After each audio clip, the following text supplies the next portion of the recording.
श्री शिवाय नमस्तुभयम। दोस्तों, आप सभी लोग जानते हैं कि 2 अक्टूबर 2024 यानी बुधवार के दिन पितृपक्ष की अमावस्या पड़ रही है दोस्तों। और यह वह बुधवार है जो पितृपक्ष महीने में पड़ने वाला सबसे बड़ा अमावस्या है, क्योंकि यह पितृपक्ष महीने में पड़ रहा है। और आप सभी लोग जानते हैं कि पितृपक्ष का महीना 18 सितंबर से शुरू होकर 2 अक्टूबर तक चलेगा। गुरु जी ने कहा कि इस पितृपक्ष महीने का अपना एक अलग महत्व होता है। पितृपक्ष महीने में आपके पितर इस धरती पर आते हैं, और अगर हम उनको प्रसन्न करने के लिए कोई भी उपाय करते हैं तो वह आपसे प्रसन्न हो जाते हैं। तो दोस्तों, इस पितृपक्ष अमावस्या के दिन आपको यह उपाय अवश्य ही करना चाहिए। और दोस्तों, आप सभी लोग जानते हो, 2 अक्टूबर 2024 यानी बुधवार के दिन पितृपक्ष की अमावस्या का अगर सबसे बड़ा कोई उपाय है तो वह एक छुटकी काला तिल वाला उपाय है। तो दोस्तों, इस अमावस के दिन आप लोगों को इस एक छुटकी काला तिल वाला उपाय को जरूर करना है। बहुत सारे लोग होंगे जिन लोगों ने इस उपाय को ना किया हो, मतलब पूरा साल निकल गया, उन्होंने किसी भी दिन इस एक छुटकी काला तिल वाला उपाय को ना किया हो। पर दोस्तों, आपके पास एक आखिरी मौका बचा हुआ है, जो कि बुधवार पितृपक्ष की अमावस्या के दिन है। तो इस दिन आप लोगों को इस वाले उपाय को जरूर कर लेना है। भले ही आपने पूरे साल भर इस उपाय को ना किया हो, पर अगर आपने इस श्राद्ध पक्ष महीने की अमावस्या के दिन अगर इस वाले उपाय को कर लिया तो आपको इस उपाय को करने का वह फल मिलेगा जिसकी आपने कभी कल्पना भी नहीं करी होगी। इसीलिए आप लोग इस वाले उपाय को एक बार जरूर कर लेना, ताकि आप लोगों के हाथ से यह मौका ना जा सके और आपको इस उपाय को करने का फल मिल सके। दोस्तों, यह उपाय पंडित जी ने अपनी अभी की ही शिव महापुराण की कथा में बताया है, जिस उपाय को आज हम आपको बहुत अच्छे से समझाने वाले हैं। इस वीडियो को देखने के बाद इस उपाय को समझने के लिए आपको कोई और वीडियो को देखने की जरूरत नहीं पड़ेगी। तो चलिए दोस्तों, उपाय को शुरू करते हैं। देखिए, यह इस पितृपक्ष महीने के अमावस्या के दिन यह इतना खास होता है, इतना महत्वपूर्ण होता है। देखा गया है, कभी कभी बड़े बड़े पूजा पाठ अनुष्ठान से जो मनोकामना पूर्ण नहीं होते, वह पितृपक्ष महीने के दिन एक छोटे से उपाय करने से ही आपकी मनोकामना पूर्ण हो जाती है। और बहुत सारे लोगों ने इस उपाय को किया भी है और उनको इस उपाय को करने का फल भी जरूर मिला है।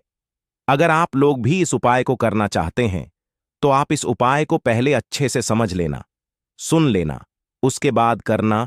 आपको इस उपाय का फल जरूर मिलेगा।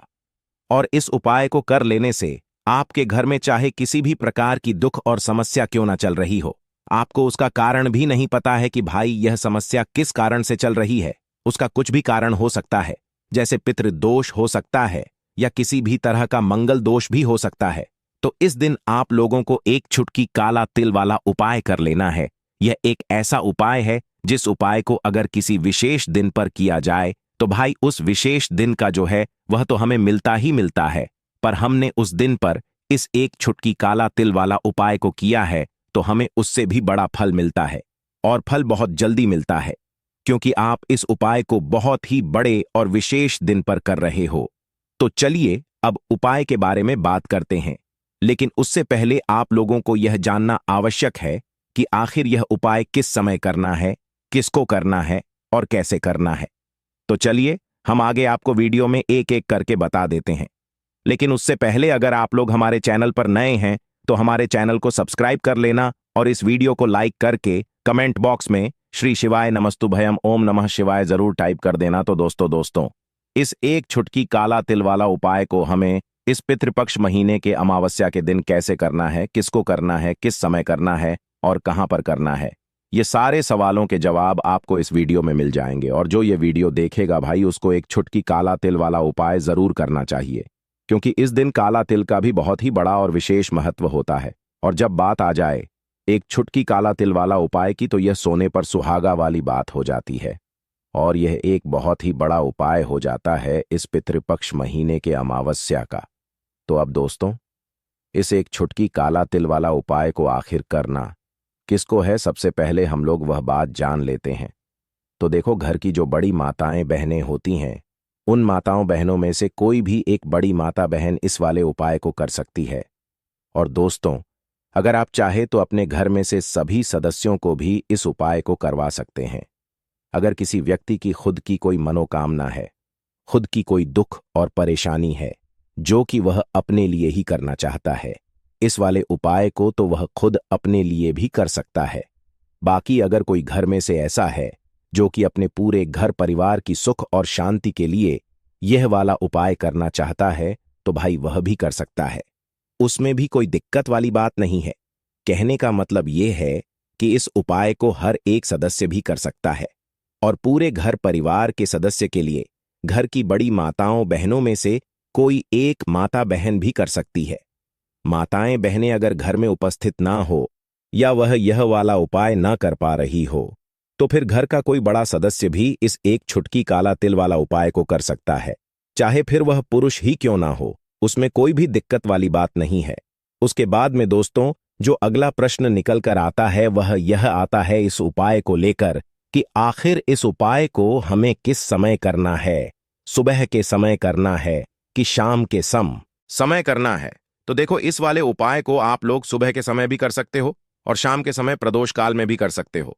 अब अगर आप पूछो कि भाई साहब सबसे उत्तम समय कौन सा रहेगा इस एक छुटकी काला तिल वाला उपाय को करने का, तो हम आपसे बस यही कहेंगे कि इस उपाय को आप सुबह के समय करेंगे तो ज्यादा बेहतर होगा। बाकी अगर शाम के समय भी करेंगे तो भी अच्छा होगा, उसमें कोई भी दिक्कत वाली बात नहीं है।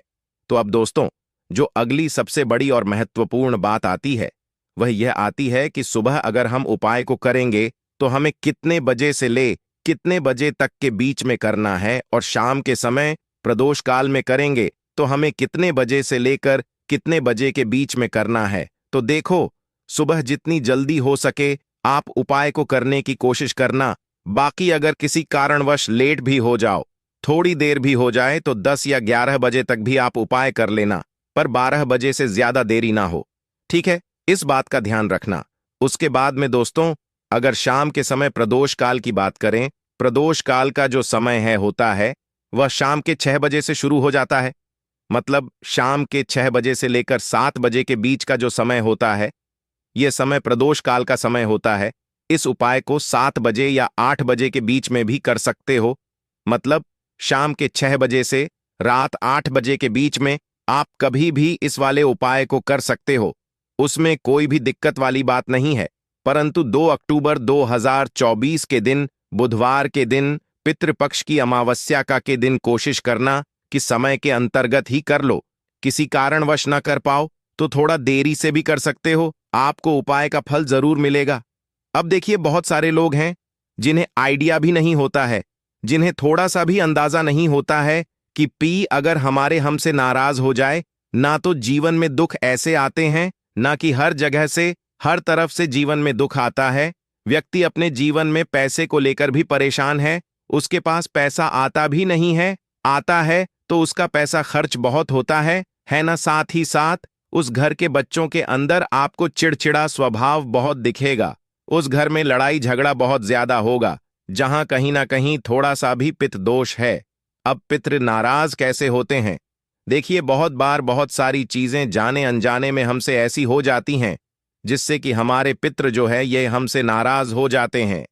अब हमेशा आप ध्यान रखें कि कितने भी उपाय आप कर ले, कितनी भी पूजा पाठ कर ले, पितरों को प्रसन्न करना बहुत जरूरी होता है ना। पूजा पाठ भी बहुत जरूरी होती है।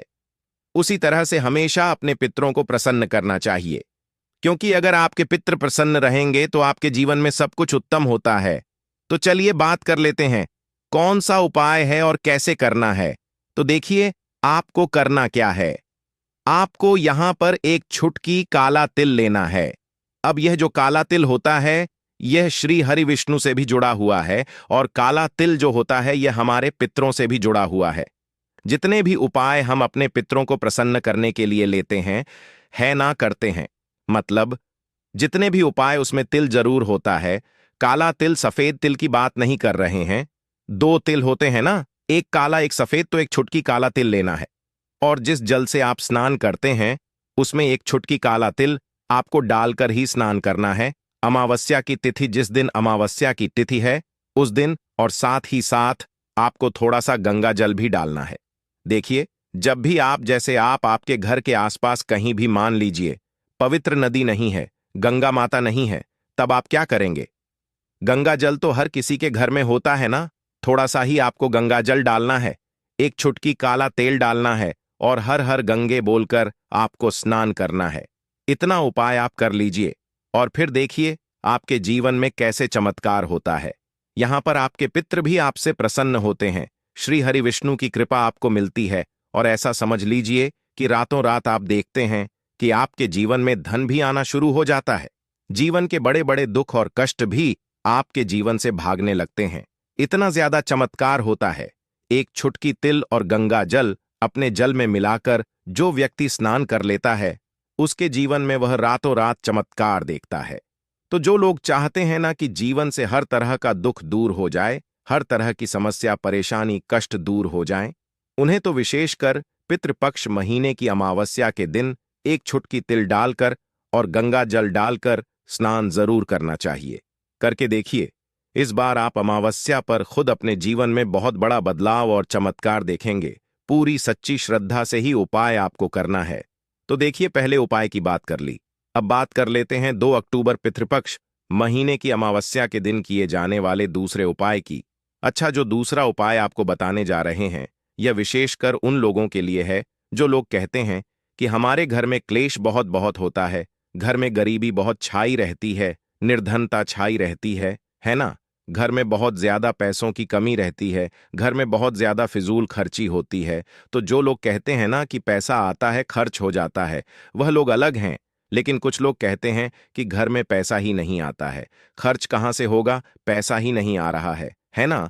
तो जिनके घर में बिल्कुल पैसा आना बंद हो गया है, उन्हें पितृपक्ष अमावस्या के दिन यह दूसरा उपाय करना है। क्योंकि अमावस्या की जो तिथि होती है, यह श्री हरि विष्णु को भी समर्पित होती है और हमारे पी को समर्पित होती है। अब श्री हरि विष्णु ही है जो हमें हमारे जीवन में अधिक से अधिक धन देने का काम करते हैं और श्री श्री हरि विष्णु को प्रसन्न करना है। अगर आपको तो ऐसा समझ लीजिए कि हल्दी हो गई और तुलसी मैया हो गई, ये 2 चीजें उनकी पूजा में जरूर से आपको करनी है। दूर से तो आपको करना क्या है, आपको यहां पर थोड़ी सी पिसी हुई हल्दी लेनी है, बहुत जरा सी पिसी हुई हल्दी, 1 से 2 चुटकी इतनी ही हल्दी लेनी है और शुद्ध जल के अंदर आपको इस हल्दी को घोल लेना है अच्छे से। अब यह जो हल्दी वाला जल है, ठीक है ना, सबसे पहले आपको इसे कहां डालना है? तुलसी के पौधे में, आपके घर में तुलसी का पौधा लगा है, उसमें आप हल्दी वाला जल चढ़ाएं और फिर थोड़ा सा जल हल्दी वाला आप बचा लें और इस जल का छिड़काव अपने पूरे घर में कर दें। जितने भी कमरे हैं, आपके घर का मुख्य द्वार जो मेन दरवाजा है, वहां पर भी अंदर की तरफ और पूरे घर में हल्दी वाले जल का छिड़काव कर दें और हल्दी वाला जल ही तुलसी जी के पौधे में चढ़ा दें। अब देखिए, ऐसा समझ लीजिए कि जो व्यक्ति हल्दी वाला जल तुलसी जी के पौधे में चढ़ा देता है और उसके बाद अपने घर में इसका छिड़काव कर लेता है, उसे अपने जीवन में श्री हरि विष्णु से कुछ कहने की भी जरूरत नहीं पड़ती है। माता तुलसी और श्री हरि विष्णु मां लक्ष्मी ऐसी कृपा उसके ऊपर करते हैं कि वह व्यक्ति रातों रात धन में खेलने लगता है। मतलब उसके जीवन में बहुत तेजी के साथ पैसा आना शुरू हो जाता है, क्योंकि हल्दी आपके जीवन में सुख समृद्धि धन की वृद्धि इन चीजों को बढ़ाने का काम करती। आपके जीवन में किसी एक जगह से, किसी एक तरफ से धन को नहीं खींचती है, हर जगह से, हर तरफ से धन को खींचने का काम करती है, क्योंकि हल्दी जुड़ी हुई है आपके गुरु ग्रह से। आपके गुरु ग्रह को बहुत मजबूत कर देती है और जैसे ही आपकी कुंडली में गुरु मजबूत हुआ ना, आप धन में खेलते हैं। दूसरी चीज, श्री हरि विष्णु इतने प्रसन्न हो जाते हैं जब आप तुलसी जी के पौधे में हल्दी वाला जल डालते हैं कि आपकी सारी मनोकामना को वह पूरा कर देते हैं। इतना उत्तम उपाय है। पितृपक्ष अमावस्या के दिन का यह उपाय आपको विशेषक जरूर करना चाहिए। तो चलिए अब जल्दी से बात कर लेते हैं अपने तीसरे उपाय की। देखिए, हमने आपको पहले भी बताया कि अगर पितृ नाराज है ना, बहुत सारे लोगों को अंदाजा नहीं होता है कि हमारे पितृ हमसे नाराज हैं। पता कैसे लगाएंगे कि पितृ नाराज हैं? घर में लड़ाई झगड़ा हो रहा है, घर में क्लेश बहुत रहता है, घर में कोई ऐसा व्यक्ति है जिसका स्वभाव बहुत चिड़चिड़ा है, हर वक्त लड़ाई, हर टाइम कुछ ना कुछ बोलना है ना, या फिर आपके घर में बहुत ज्यादा समस्याएं आ रही हैं, संतान को लेकर आप परेशान हैं, है ना, बच्चे जो हैं वह पढ़ाई में दिमाग नहीं लगाते, बहुत सारी चीजें ऐसी होती हैं जिससे आप अंदाजा लगा सकते हैं कि हाँ, हमारे घर में कहीं ना कहीं पितृदोष हो सकता है। अब देखिए, पितृदोष है या नहीं, उपाय करने से आपको हमेशा लाभ ही मिलेगा, कभी भी आपको इसका नुकसान नहीं होगा है ना। तो हमेशा कोशिश करें कि अगर पितृ नाराज हैं तो उन्हें प्रसन्न करने के लिए उपाय करें, और पितृ नाराज नहीं भी है ना तो कभी भी आपसे पितृ आपके नाराज ना हो, इसलिए उपाय आपको हमेशा करना चाहिए, क्योंकि पितृ प्रसन्न रहते हैं ना। तो घर में आपको अपने सब कुछ मिलता है, आपके घर में धन भी होता है, सुख भी होता है, समृद्धि भी होती है, बच्चों का स्वास्थ्य भी अच्छा होता है ना। सब लोगों को सफलता भी मिलती है जब पितृ आपके प्रसन्न होते हैं। अब अमावस्या के दिन पितरों को प्रसन्न करने के लिए सबसे उत्तम है, अच्छा, वृक्षों में 3 वृक्ष ऐसे होते हैं जिनमें हमारे पितरों का वास माना जाता है। उन्हीं में से एक है पीपल का पेड़, जिसमें हमारे पितरों का वास होता है। आपको क्या करना है, एक लोटा में जल लेना है, एक लोटा जल लेंगे, उसके अंदर थोड़े से चीनी के दाने डाल लेंगे या गुड़ डाल लेंगे, कोई भी चीज आप डाल लें। अब यह मीठा जल आपको लेकर जाना है पीपल के पेड़ के नीचे, और पीपल की जड़ में आपको यह मीठा जल चढ़ाना है। जो व्यक्ति 2 अक्टूबर पितृपक्ष महीने की अमावस्या के दिन सुबह के टाइम, ठीक है ना, सुबह के टाइम पर मीठा जल पीपल के पेड़ में अर्पित कर देता है, उसके पितृ कभी उससे नाराज नहीं होते हैं, और हमेशा वह व्यक्ति अपने जीवन में धन में खेलता है, धन उसके के घर में आता है, कभी भी उसके घर में कोई दुख नहीं आता, उसके जीवन में कष्टों के लिए कोई जगह नहीं बचती है। तो कोशिश करें कि पितृपक्ष अमावस्या के दिन अपने पितरों को प्रसन्न करने के लिए यह उपाय आप विशेष कर करें, क्योंकि जिनके साक्षात दर्शन हमें होते हैं वह एक सूर्य भगवान हो गए, चंद्रदेव हो गए हैं ना, और जितने भी वृक्ष होते हैं ना, इनके भी हमें साक्षात दर्शन होते हैं। तो विशेष करी उपाय आप 2 अक्टूबर बुधवार पितृपक्ष महीने की अमावस्या के दिन जरूर करें।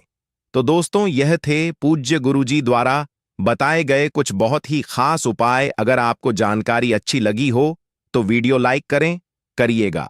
मिलते हैं फिर एक नए वीडियो के साथ। श्री शिवाय नमस्तुभयम।